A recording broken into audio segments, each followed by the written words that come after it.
تنگی اور پریشانی کے لیے بہترین عمل سورہ اعراف کی آیت نمبر 10 ہے، وَلَقَدْ مَكَّنَّاكُمْ فِي الْأَرْضِ وَجَعَلْنَا لَكُمْ فِيهَا مَعَائِشَ قَلِيلًا مَا تَشْكُرُونَ۔ اگر آپ کے پاس رہنے کی جگہ یا مکان نہ ہو، یا روزی کا ذریعہ نہ ہو، یا آپ کا رزق تنگ ہو، یا آپ مسافر ہوں اور سامان آپ کے پاس کچھ نہیں ہو، تو مذکورہ آیت کو 151 مرتبہ روزانہ پڑھ لیں جب تک کامیابی نہ ہو۔ پڑھتے رہیں، انشاءاللہ کامیابی حاصل ہو جائے گی۔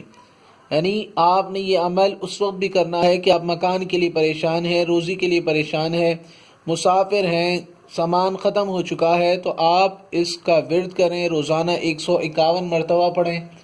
انشاءاللہ اللہ تبارک و تعالیٰ اس مشکل کو فوراً آسان فرما دے گا۔ اللہ تعالیٰ ہمیں یہ عمل کرنے کی توفیق عطا فرمائے۔